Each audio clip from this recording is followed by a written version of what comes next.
Assalamualaikum warahmatullahi wabarakatuh. Perkenalkan, nama saya Tirta Kusmayuda. Pada kesempatan kali ini, saya akan memperhatikan bagaimana cara melakukan konfigurasi keamanan pada sistem operasi Windows. Yang pertama yaitu pembuatan akun. Untuk pembuatan akun ini bisa dilakukan melalui dua cara. Cara pertama melalui settings, dan cara kedua melalui local user and groups. Di sini saya akan mempraktikkan cara pertama terlebih dahulu melalui settings. Di sini saya akan membuka settings, kemudian pilih accounts, scroll ke bawah, dan pilih other user. Nah, di sini kemudian klik tombol add account. Nah, di sini terdapat dua pilihan, apakah kita ingin login dengan menggunakan akun Microsoft ataupun ingin membuat akun baru secara lokal. Di sini saya akan membuat akun baru secara lokal. Kemudian pilih ini. Kemudian isikan beberapa field yang diperlukan seperti username. Di sini saya akan mengisi username seperti ini. Kemudian untuk passwordnya,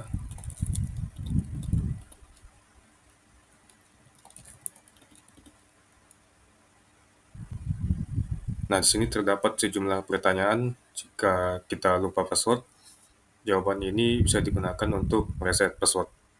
Sebentar, ada yang salah.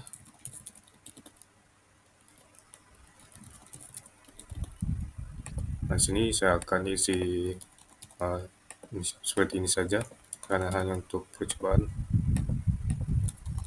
Kemudian klik next. Nah, di sini dapat dilihat bahwa local account telah berhasil dibuat.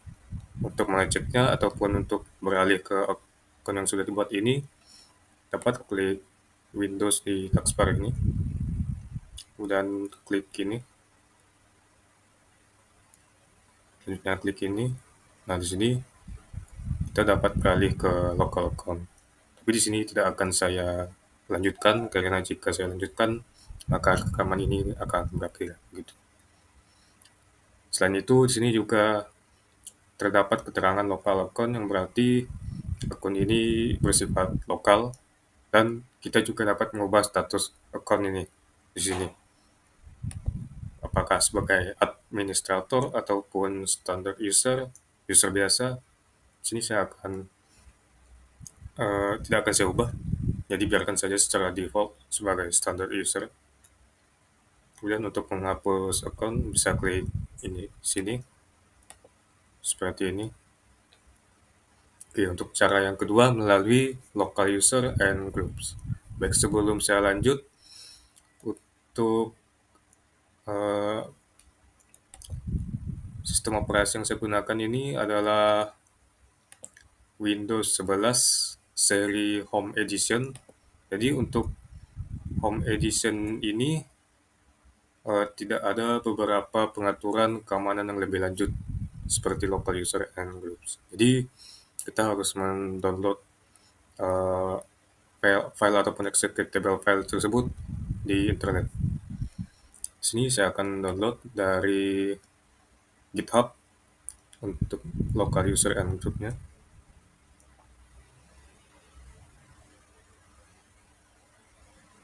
Kemudian akan saya jalankan. Nah, seperti ini.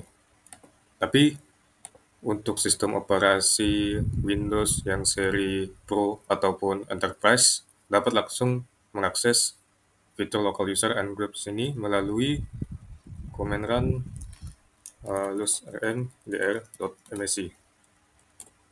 Nah, seperti ini. Karena sistem operasi yang saya gunakan ini seri Home Edition, jadi saya tidak dapat mengakses fitur ini. Memang tidak support. Kecuali jika saya upgrade ke Pro, baru bisa.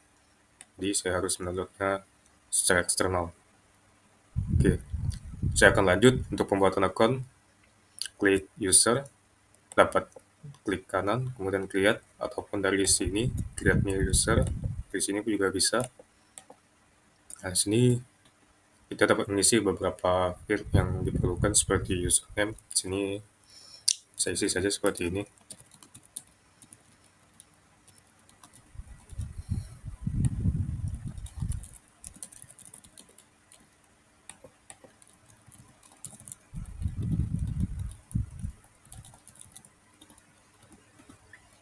Kemudian terdapat pengaturan lanjutan di bawahnya, di mana beberapa opsi dapat kita pilih dengan centang seperti ini.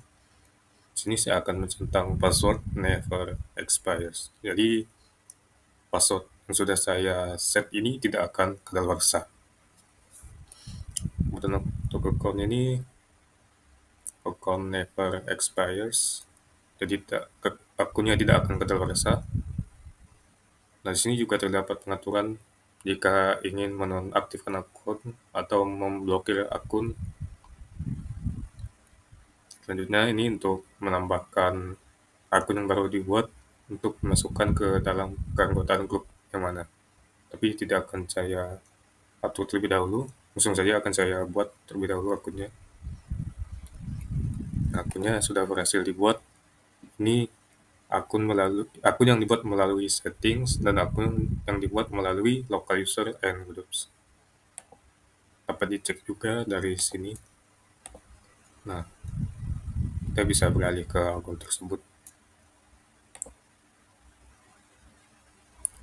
Di sini akun yang dibuat dari local user and groups juga tampil seperti ini.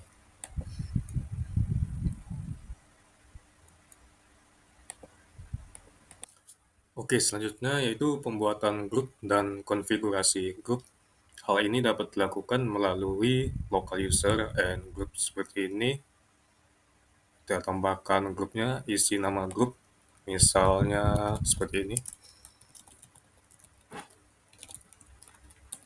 Kemudian deskripsinya.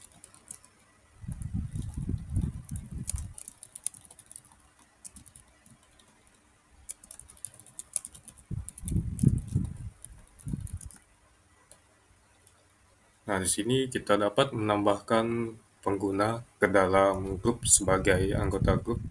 Misalnya di sini saya tambahkan pengguna dengan nama Tirta Test. Selanjutnya klik create group. Di sini dapat dilihat bahwa untuk pengguna Tirta Test sudah masuk dalam keanggotaan grup staf perusahaan X. Di sini kita juga dapat menambahkan anggota yang lain seperti ini ataupun menghapus anggota tersebut. Jadi fungsi dari grup ini digunakan untuk mengelompokkan beberapa akun ke dalam satu kesatuan agar lebih mudah dalam mengelola hak aksesnya. Misalnya seperti ini. Sini kan untuk pengguna Tirta bukan sebagai administrator, hanya sebagai user biasa. Jadi bisa saja dia tidak bisa mengakses folder-folder tertentu karena bukan sebagai admin. Sebenarnya seperti ini. Di folder laporan keuangan perusahaan X, kemudian di security. Nah, di sini dapat dilihat bahwa yang dapat mengakses folder ini hanya administrator, sistem, dan user atas nama Tasumada. Itu administrator itu sendiri. Jadi untuk pengguna ini tidak dapat mengakses folder ini. Namun di sini akan kita kelola aksesnya agar seluruh anggota yang terdapat dalam grup staf perusahaan X ini dapat mengakses folder ini. Caranya dengan klik edit sini, kemudian tambahkan nama grupnya staf perusahaan, kemudian check names. Nah, di sini tersedia, berarti langsung saja klik OK.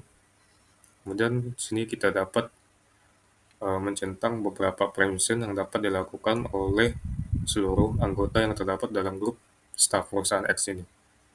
Misalnya full control.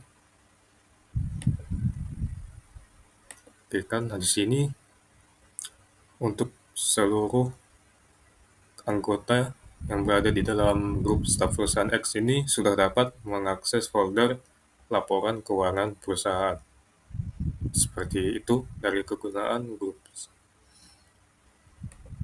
Lanjut, yang ketiga yaitu konfigurasi Windows Defender Firewall. Di firewall ini digunakan untuk mengontrol lalu lintas jaringan, baik jaringan yang masuk maupun keluar dari komputer. Pada dasarnya, firewall ini akan memblokir koneksi yang mencurigakan ataupun koneksi yang memang tidak diizinkan, serta akan mengizinkan koneksi yang aman. Berikut ini konfigurasinya. Pertama, kita akan masuk ke control panel terlebih dahulu, kemudian klik System and Security. Selanjutnya, pilih ini, Windows Defender Firewall. Nah, di sini dapat dilihat untuk Windows Defender Firewall pada perangkat yang saya gunakan ini sudah diaktifkan. Untuk mengaktifkan ataupun menonaktifkan Windows Defender Firewall ini dapat mengklik ini. Nah, di sini untuk menonaktifkan, dan ini untuk mengaktifkannya. Biarkan saja seperti ini. Selain itu terdapat pengaturan lain di sini. Nah, di sini kita dapat mengizinkan aplikasi atau fitur-fitur khusus agar tetap dapat terkoneksi ke jaringan, baik jaringan private maupun jaringan publik. Kemudian ada juga pengaturan lanjutan, yaitu Advanced Settings, seperti ini. Nah, di sini kita dapat mengontrol lalu lintas jaringan dengan lebih lengkap dengan membuat aturan-aturan khusus berdasarkan aplikasi maupun berdasarkan protokol yang digunakan dengan mengklik new baru seperti ini. Nah, itulah beberapa fungsi yang terdapat pada Windows Defender Firewall. Oke, lanjut yang keempat yaitu konfigurasi Windows Defender.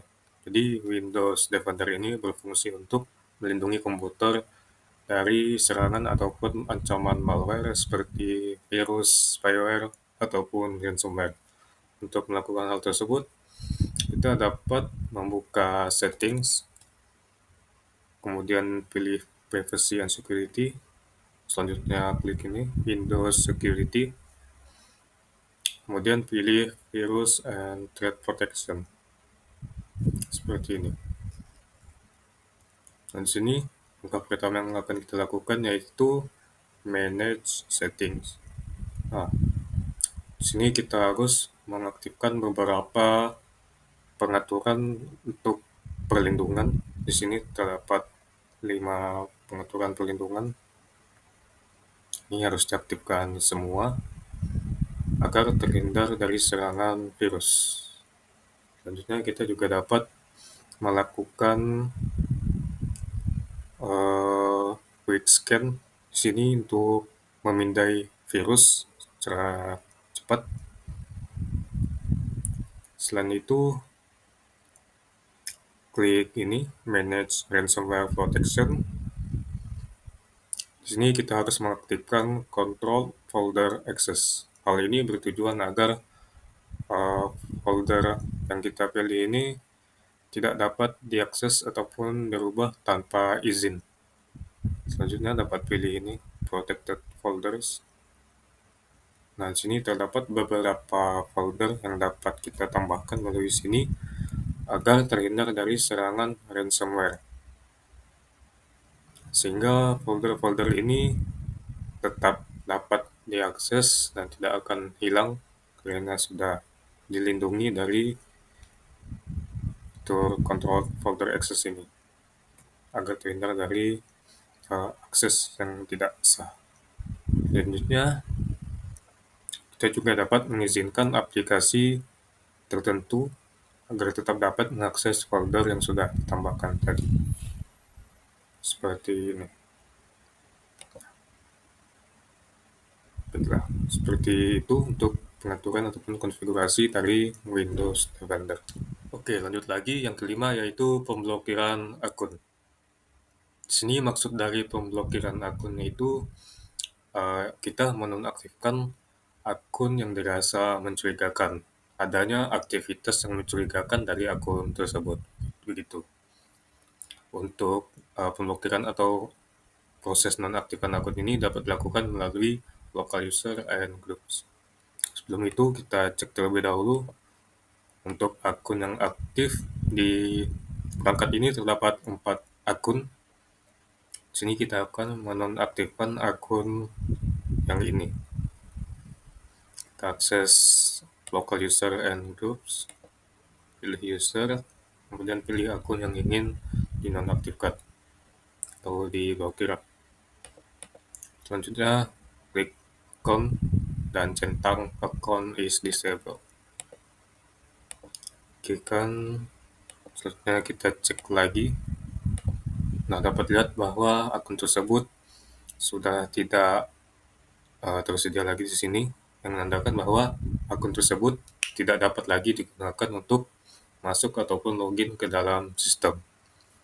Nah, konfigurasi ini umumnya digunakan untuk akun-akun yang sudah tidak aktif ataupun akun-akun yang memang terdapat aktivitas yang mencurigakan begitu. Oke, selanjutnya konfigurasi atau pengaturan hak akses. Untuk pengaturan hak akses ini juga dapat dilakukan melalui dua cara. Cara pertama yaitu melalui settings dan cara kedua melalui local user and groups. Di sini saya akan mempraktikkan bagaimana cara mengatur hak akses pengguna atau akun melalui settings. Pertama, buka settings, kemudian pilih accounts, scroll ke bawah, pilih ini other users. Nah, di sini kita dapat mengubah hak akses akun atau pengguna dengan mengklik change account type. Nah, di sini terdapat dua pilihan, yaitu sebagai administrator ataupun standard user atau user biasa. Di sini defaultnya sebagai standard user, di mana untuk user biasa ini dia tidak dapat melakukan perubahan pada local disk C, seperti menambahkan file, menghapus file, dan juga tidak dapat mengakses folder di sini, folder admin, folder ini, dan selain folder pengguna atau akun itu sendiri. Maka dari itu, jika diubah hak aksesnya sebagai administrator di sini, seperti ini, maka akun ini dapat mengakses semua folder yang ada di sini dan juga dapat melakukan perubahan pada local disk C. Nah, itu cara yang pertama. Untuk cara yang kedua melalui local user and groups. Di sini. Kemudian klik edit, klik kanan, klik edit. Kemudian pilih group membership. Nah, di sini dapat lihat bahwa untuk akun Tirta Kusuma Yuda 25 ini sebagai anggota dari grup administrator dan users. Nah, di sini saya akan mengubah hak aksesnya dengan mengembalikannya sebagai user biasa atau standard user. Kali ini dapat dilakukan dengan remove membership. Seperti ini. Kemudian klik OK. Nah, di sini untuk akun ini hak aksesnya sudah diubah sebagai user biasa atau standard user. Dapat dicek di sini, di refresh terlebih dahulu. Nah, hak aksesnya sudah berubah kembali sebagai standard user atau user biasa. Nah, itu adalah beberapa cara untuk mengubah atau mengatur hak akses pada pengguna ataupun akun. Lanjut lagi, selanjutnya yaitu mengenai pembatasan login. Pembatasan login di sini maksudnya jika kita salah memasukkan password berulang kali dalam beberapa kali begitu, maka akun tersebut akan terkunci, terlogout. Untuk melakukan hal tersebut, kita dapat menekan tombol shortcut Windows R di sini untuk memunculkan run, kemudian ketik setpoll.msc. Nah, seperti ini.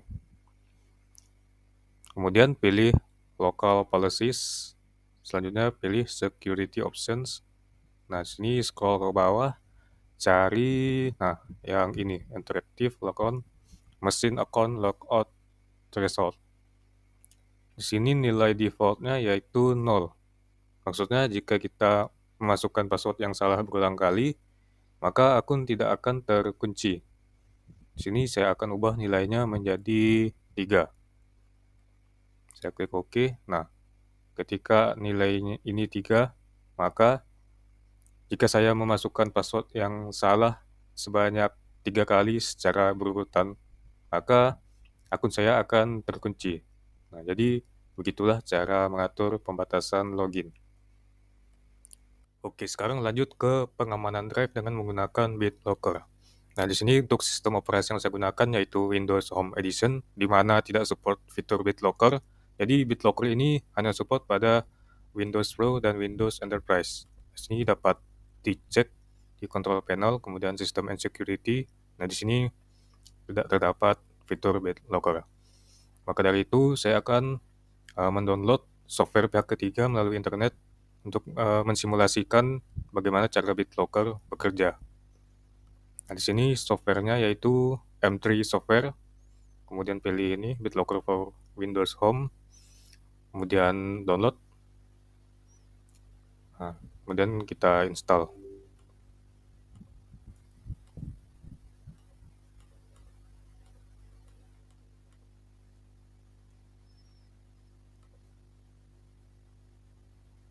Nah, tampilannya seperti ini. Di sini terdapat dua drive pada perangkat yang saya gunakan, yaitu local disk C dan new volume D. Di sini saya akan mencoba mengenkripsi new volume D ini dengan menggunakan software ini. Saya klik encrypt. Nah, di sini kita dapat isi password.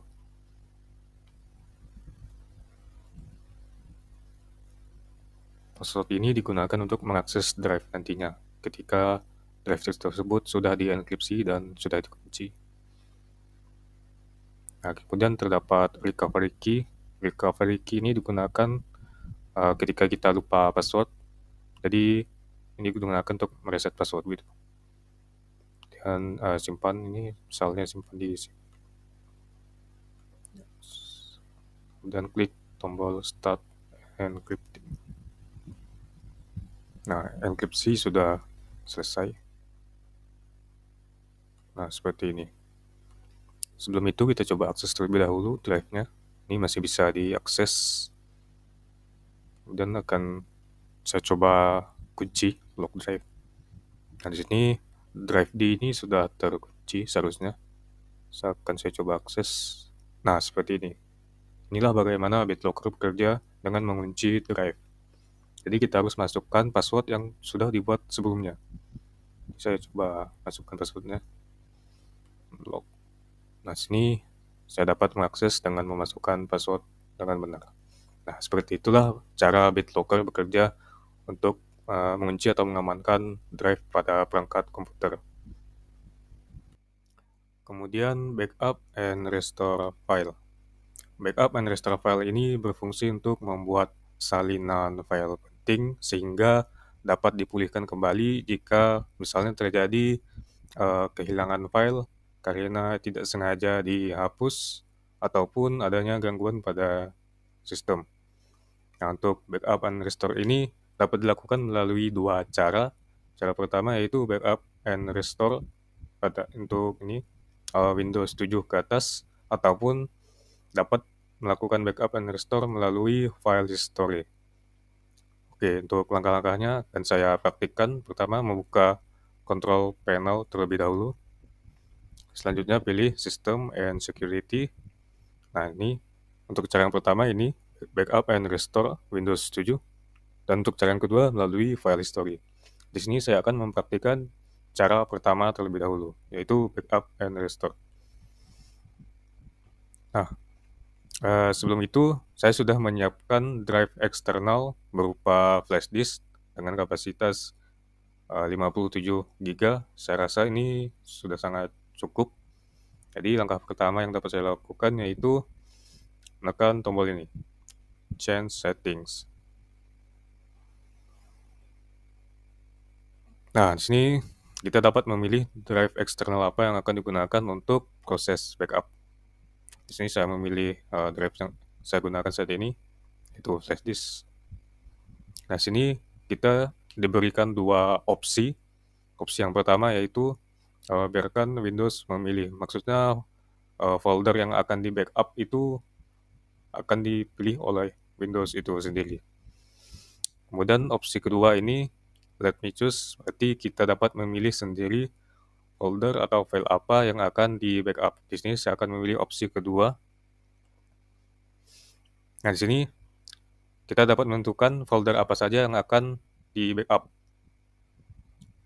Apakah itu folder libraries berdasarkan akun pengguna, ataupun kita dapat melakukan backup pada folder yang terdapat pada local disk sih. Seperti ini. Untuk kali ini saya akan memilih folder libraries dari salah satu pengguna akun lokal di perangkat ini. Jadi saya pilih ini, kemudian klik next, kemudian klik nih save settings, next. Oke, selanjutnya kita dapat mengklik tombol ini backup now. Nah, ini proses backup sedang berjalan. Ini memakan waktu yang cukup lama juga, sekitar 5-10 menit. Jadi kita dapat cek secara langsung pada drive eksternal tersebut karena akan ada file seperti ini. Nah, untuk selanjutnya, nah ini ada prosesnya. Di sini akan saya coba stop karena sebelumnya sudah dilakukan backup. Stop backup. Nah, kemudian untuk memulihkan file yang sudah di backup, dapat mengklik ini, restore my files. Selanjutnya dapat kita pilih file apa yang ingin di backup. Sini saya akan memilih salah satu foto saja yang ingin di backup sebagai contoh. Nah, seperti ini. Kemudian klik next. Nah, sini kita diberikan dua opsi. Apakah ingin dipulihkan ke lokasi asalnya ataupun dipulihkan ke lokasi tertentu berdasarkan keinginan kita. Di sini saya akan coba pilih ke lokasi tertentu. Misalnya saya buat folder baru di sini.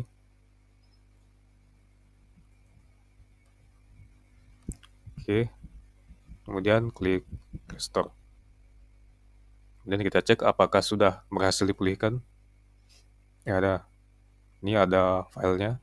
Sudah berhasil dipulihkan. Nah, seperti itu cara backup and restore pada fitur ini, backup and restore Windows 7.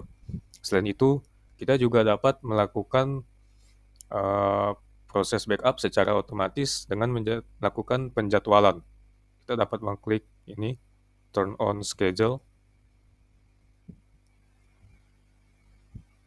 Nah, di sini secara default, proses backup akan dijalankan setiap hari Minggu pada jam 19 atau jam 7 malam. Untuk mengubahnya, dapat kita lakukan dengan mengklik ini. Selanjutnya next. Nah, di sini dapat kita ubah untuk penjadwalan proses backupnya. Apakah akan dilakukan setiap hari, setiap minggu, ataupun setiap bulan. Kemudian di sini kita dapat menentukan hari apa akan dilakukan proses backup, jamnya, jam berapa, seperti itu. Nah, itu adalah beberapa cara untuk melakukan proses backup and restore pada fitur ini.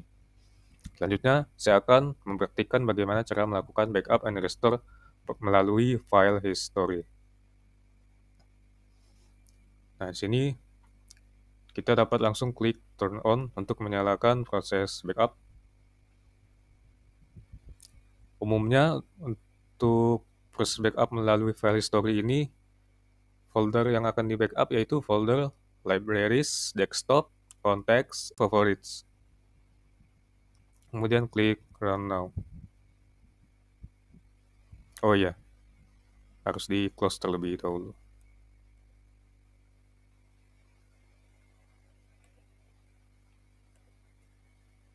Nah, ini proses backup sudah berjalan. Nah, kita dapat mengeceknya secara langsung pada external drive yang digunakan untuk proses backup ini. Lokasinya di sini file history. Nah, ini data, C, users. Nah, ini adalah beberapa folder yang sudah di backup. Seperti ini. Untuk melakukan restore filesnya, kita dapat mengklik ini, restore personal files. Nah, di sini terdapat beberapa versi backup. Kita dapat memilih versi backupnya dengan mengklik tombol panah ini. Selanjutnya, jika ingin memulihkan file yang sudah di backup, dapat mengklik seperti ini. Misalnya, saya akan merestore file screenshot ini dengan mengklik tombol ini. Nah, ini tidak bisa saya lakukan. Kenapa? Karena umumnya untuk restore file melalui file history ini akan memulihkan file ke lokasi asalnya. Hal ini tidak bisa dilakukan karena di lokasi asalnya sudah terdapat file tersebut. Ini, jika saya hapus, kemudian akan saya coba restore kembali. Nah, ini berhasil dilakukan. Nah, seperti itu cara melakukan backup dan restore melalui file history. Selain itu, kita juga dapat mengecualikan folder apa saja yang tidak ingin di backup. Kita dapat memilih beberapa folder tertentu, misalnya seperti ini. Nah, kemudian klik ini, Save Change. Selanjutnya ada juga Advanced Settings. Di sini terdapat beberapa pengaturan lanjutan seperti ini. Untuk proses backup ini akan dijalankan setiap berapa menit, berapa jam, ataupun tiap hari begitu. Kemudian untuk versi backup yang disimpan ini akan disimpan berapa lama. Ini defaultnya akan disimpan selamanya. Ini juga secara default setiap jam akan di backup. Seperti itu beberapa cara melakukan backup dan restore file pada Windows. Baiklah, kali ini saya akan mempraktikkan bagaimana cara masuk ke menu BIOS untuk melakukan konfigurasi keamanan dari BIOS itu sendiri. Pertama, kita perlu merestart perangkat terlebih dahulu.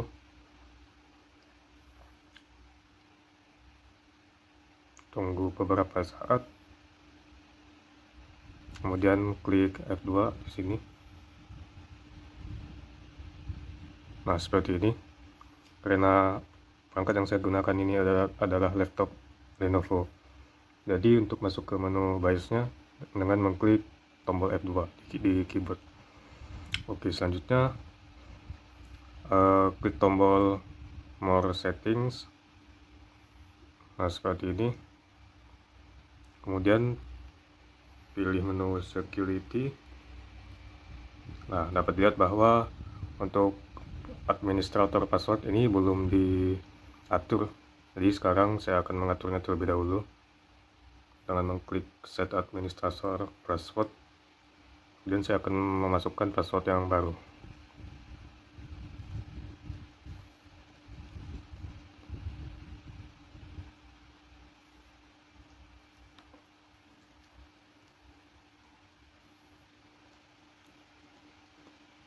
Oke, sudah. Selanjutnya saya akan klik tombol Yes. Nah, dapat lihat bahwa proses mengatur administrator password berhasil dilakukan. Dan dapat klik Continue dengan mengklik tombol Enter. Nah, sehingga dapat lihat untuk administrator password sudah di setting atau sudah diatur. Selanjutnya, di sini kita juga dapat mengatur password dari pengguna dengan mengklik Set User Password seperti ini. Saya akan coba masukkan.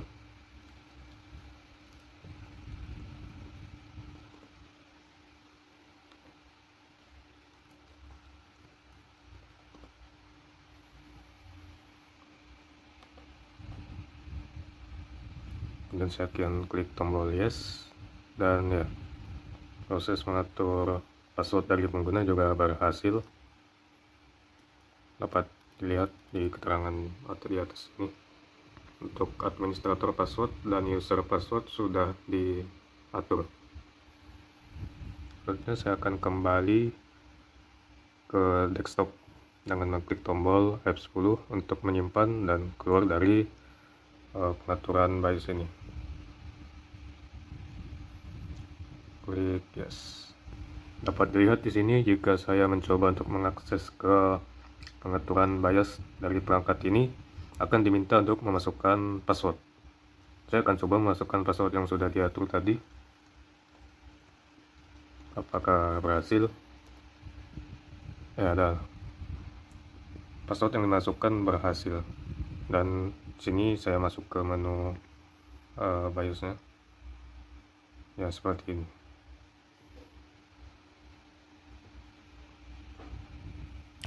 Selanjutnya, saya akan mempraktikkan bagaimana cara melakukan konfigurasi remote desktop.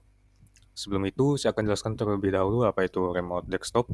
Jadi, remote desktop ini merupakan pengaturan di mana perangkat yang kita gunakan ini dapat diakses dan dikendalikan oleh perangkat lain dengan pengaturan khusus. Nah, di sini saya akan mempraktikkan bagaimana cara melakukan konfigurasi remote desktop melalui internet dengan menggunakan extension Chrome Remote Desktop. Pertama kita akses Chrome Remote Desktopnya. Nah, di sini terdapat dua pilihan, bagikan layar ini atau hubungkan ke komputer lain. Untuk bagikan ke layar ini, kita membagikan layar dari perangkat yang sedang kita gunakan kepada perangkat lain, sehingga perangkat tersebut dapat mengakses dan mengendalikan perangkat yang sedang kita gunakan ini. Ataupun hubungkan ke komputer lain, di sini kita dapat mengakses dan mengendalikan perangkat lain melalui kode yang diberikan dari perangkat tersebut. Begitu. Di sini saya akan mempraktekkan bagaimana cara konfigurasi remote desktop dengan membagikan layar, kemudian menghubungkan ini melalui perangkat lain dengan menggunakan smartphone. Baik, yang pertama kita download terlebih dahulu, ini extensionnya. Kemudian klik tambahkan ke Chrome, klik tombol ini add extension. Oke, sepertinya sudah.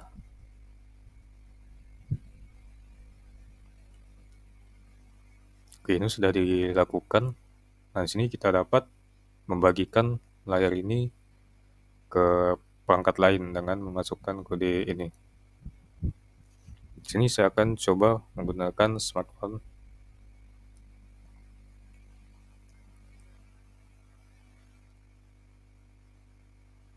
Nah, dari smartphone kita juga harus mengakses link yang sama, link ini.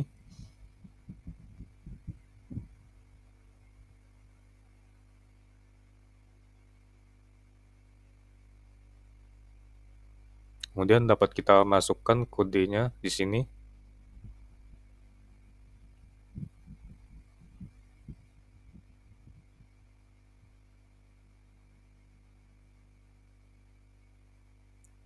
Klik sambungkan. Sedang menyambungkan. Nah, di sini terdapat semacam permission atau izin apakah kita benar-benar akan membagikan layar ini kepada pengguna berikut. Ini email yang saya gunakan melalui smartphone. Nah, sebelum itu pastikan terlebih dahulu di perangkat lain itu kita juga sudah perangkat tersebut juga sudah login dengan menggunakan akun Google. Di sini saya akan coba klik ini share. Nah, di sini perangkat ini layarnya sudah dibagikan dan dapat diakses melalui smartphone. Nah, di sini saya tidak mengaksesnya melalui laptop yang saya gunakan ini, tetapi melalui smartphone.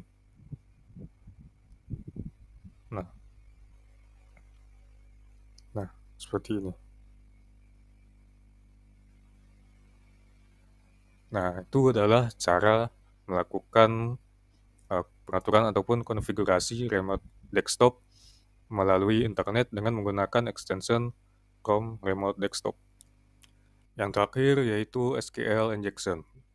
SQL injection ini teknik manipulasi database dengan memasukkan kode SQL berbahaya pada form login misalnya dengan tujuan untuk mengakses sistem sehingga kita dapat login ke dalam sistem tanpa harus mengetahui email, username ataupun password agar dapat login tersebut.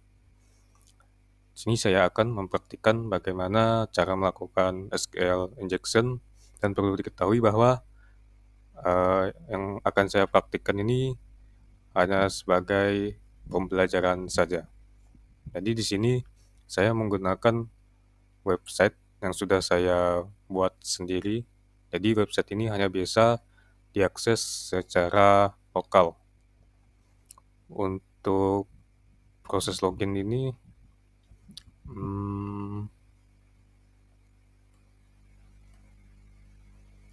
di database-nya terdapat tabel user dan hanya terdiri dari satu record data. Jadi jika kita login dengan menggunakan username ini dan password ini, maka loginnya akan berhasil. Nah, ini loginnya berhasil. Kalau masukkan password asal-asalan, loginnya gagal. Dan di sini saya akan mencontohkan bagaimana cara SQL injection itu bekerja. Sebelumnya saya restart terlebih dahulu. Nah, sini saya akan memasukkan kode SQL tersebut dengan seperti ini. Kemudian lakukan hal yang sama pada password. Di sini saya copy saja. Nah, seperti ini. Saya coba klik login. Nah, dapat dilihat bahwa proses login ke dalam website ini berhasil dilakukan dengan memanipulasi database menggunakan kode SQL tersebut. Inilah yang dinamakan dengan SQL injection. Mengapa hal tersebut bisa dilakukan? Karena pada dasarnya seperti ini, proses loginnya kan seperti ini. Select all, nama tabelnya, misalnya tabel users tadi, where username sama dengan username dan password sama dengan nah, seperti ini kurang lebih query dilakukan karena saya memasukkan kode SQL seperti ini pada form loginnya.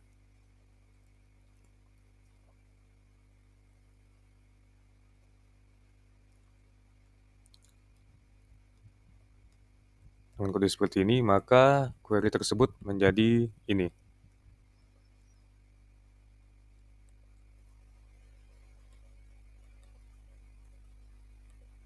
Nah, jadi sistem akan membaca, pilih semua kolom dari tabel di mana username sama dengan 0 atau 1 sama dengan 1. Ini hasilnya true, dan password sama dengan 0 atau 1 sama dengan 1 true. Jadi proses di sini akan mengembalikan nilai true, dan proses di sini akan mengembalikan nilai true. Kenapa? Karena operator yang digunakan adalah OR, di mana jika salah satunya bernilai true, maka hasilnya akan true.